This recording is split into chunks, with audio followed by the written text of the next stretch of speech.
A new enemy, freaks of nature who interfere with our business. You are my eyes and ears. Find them. Together we will punish these creatures. These turtles.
What the heck was that?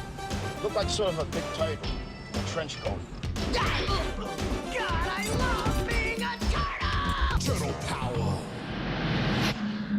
Teenage Mutant Ninja Turtles hit screens in the USA in March of 1990. The UK, however, had to wait almost 8 months until November to see it, by which time the VHS had already been released in the States and pirate copies were in circulation prior to its release in the UK. Despite this, it was still a huge hit in the UK as much as it had been in the USA. The film was made independently outside of the big studios, who had all turned it down due to not thinking it would turn a profit, following recent failures of Masters of the Universe, Howard the Duck and Superman 4. The film was made with Hong Kong studio Golden Harvest, who were responsible for some of the 80s greatest martial arts movies, with then independent studio New Line Cinema as distributors. The film was made with a budget of $13 million and made $25 million in its opening weekend in the USA. It then went on to make over $200 million worldwide, making it at the time the highest grossing independent film ever. The film came following the massive success of the comic book series that had also spawned a cartoon TV series and a very popular line of toys. You couldn't escape Turtles in 1990. Similar to the huge merchandising of Star Wars in the 80s, it was everywhere, from video games, t-shirts to trading cards and more.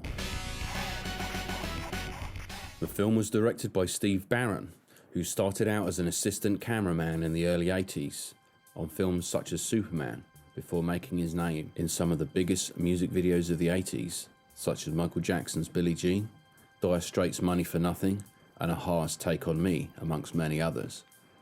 Barron moved on to direct the 1984 sci-fi comedy Electric Dreams, and also several episodes of the Jim Henson TV series, The Storyteller.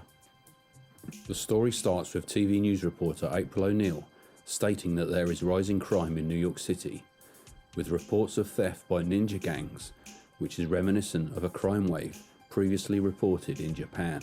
We then learn that it is Shredder and his soldiers that are responsible for these crimes. Shredder is recruiting disillusioned kids, luring them into a false family environment before later training them in martial arts to become full members of his army, known as the Foot Clan. Along the way, April is acquainted with the Turtles, as is vigilante Casey Jones. After their father figure and master Splinter is kidnapped, an attack and subsequent battle with the Foot takes place in April's apartment, which results in the destruction of the building, and Raphael is seriously injured. April, Casey and the Turtles retreat to the countryside, where they nurse Raphael back to health and prepare for the rescue of Splinter. The end battle sees the Turtles taking the fight to the Foot, rescuing Splinter and ultimately having the final confrontation with the Shredder. All of the actors cast fit the roles well. The Turtles for the most part are played by unknowns, however 80s star Corey Feldman provides the voice to Donatello. Hey Mikey, did you ever think about what Splinter said tonight? I mean about what it would be like, you know, not having him? Both the costumes and the actors inside of them were amazing for their time and still hold up well to this day. Casey Jones is played by Elias Koteas, who went on to have a fairly successful career.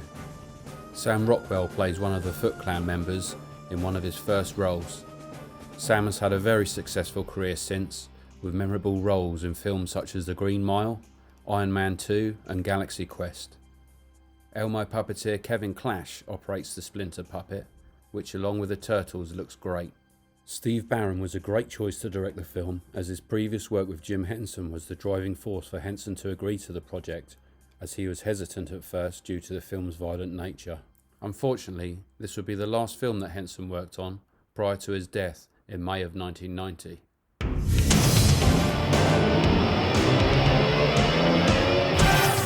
The score for the film was composed by John Dupre, fairly late in the project, as the original intention had been for Sex Pistols manager Malcolm McLaren, but the studio weren't happy with this choice and called in Dupre at the last minute.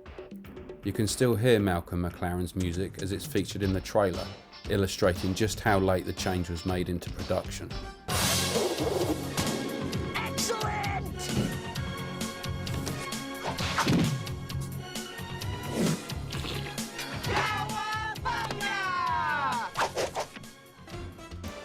The movie also featured some popular music at the time. Spin That Wheel by Technotronics lyricist Yakid K did well in the charts, but the real winner was Turtle Power by New York rap group Partners in Crime. On a half shell, they're on a mission. When there's a battle, got the enemy wishing that they stayed at home. Instead of fighting these ninja masters with moves like lightning, they were once normal, but now they're mutants. Splinter's the teacher, so they are the students. Leonardo, Michelangelo, and Donatello make up the team with one other fellow, Raphael. The single got to number 1 in the UK and stayed there for 4 weeks during the summer of 1990. For UK kids, this was the first introduction to the live-action Turtles, as the trailer hadn't even been shown yet. Spin That Wheel was also re-released in the UK at the time of the film's release. A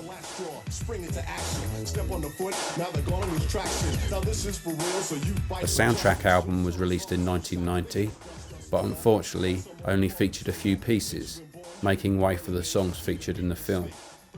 John Dupre's score fit just right and is still popular to this day. It wasn't until 2018 that John Dupre's score was released officially by Wax Records. This was a limited release and sold out quickly. I remember getting hold of a pirate copy from a friend a few days before seeing it at the cinema. The copy of the film was great quality, however it was in black and white, which is something I later learned was because it was an NTSC tape, which due to the format mismatch with the UK's PAL format, used to play in black and white on older VHS machines. I must have watched the film at least 5 or 6 times within those few days, but still excited to see it at the cinema the following Saturday afternoon, with an equally excited audience. During the screening I noticed that several scenes were missing that had appeared on the US tape. At the time, the most noticeable absence was the nunchuck scene from April's apartment, as well as the ending being trimmed down considerably. Nunchucks were banned in the UK.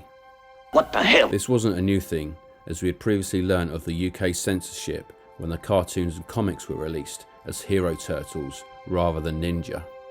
Every trace of the nunchuck weapon had been removed from the UK version due to the BBFC's policy at the time, which stemmed back to the early 70s with the highly successful Bruce Lee films such as Enter the Dragon. Several countries had censored the film in different ways.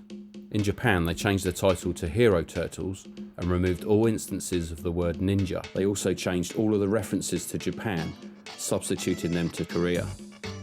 Germany used the UK cut of the film, but also added cartoon sound effects to it in an attempt to tone down the violence.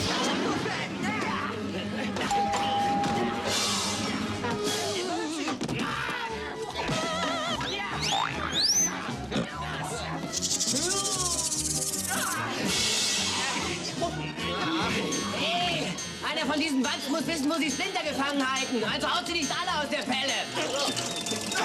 Ich schätze, das wird ein kleines Problem, Leo.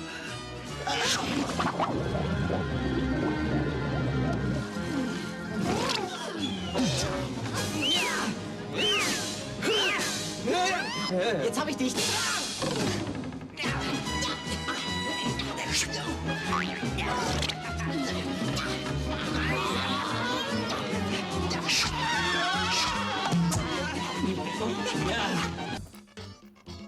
The UK ban on the on-screen depiction of these weapons was relaxed, along with a few other controversial rules, when the head of the BBFC, James Furman, retired in 1999.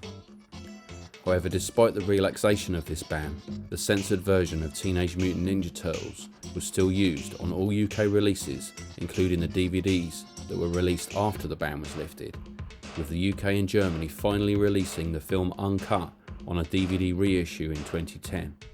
But by this time, many, including myself, had imported the USA Region 1 copy of the DVD.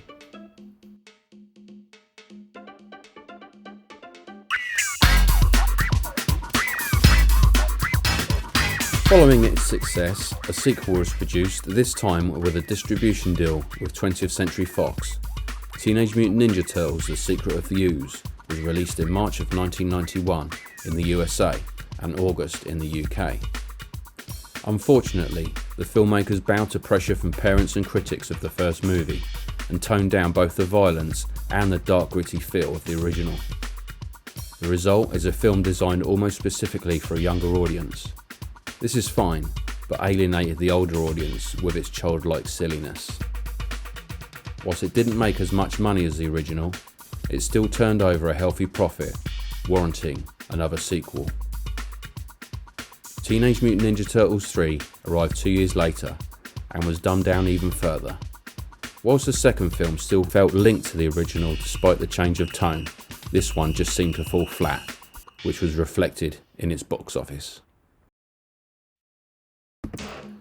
The Turtles brand has dipped in and out of popular culture in the years since, with several different versions appearing both in cinema and TV in varying degrees of quality. It's picked up different generations of fans throughout its time that would argue which version is the best. To me, the 1990 film will always be regarded as the best live-action version for a number of reasons. The costumes, the innovation in animatronics, the tone, the music, I could go on. I think that this film hits the nail directly on the head and gave fans exactly what they were looking for, and struck just at the right moment when the original Turtles craze was in full swing.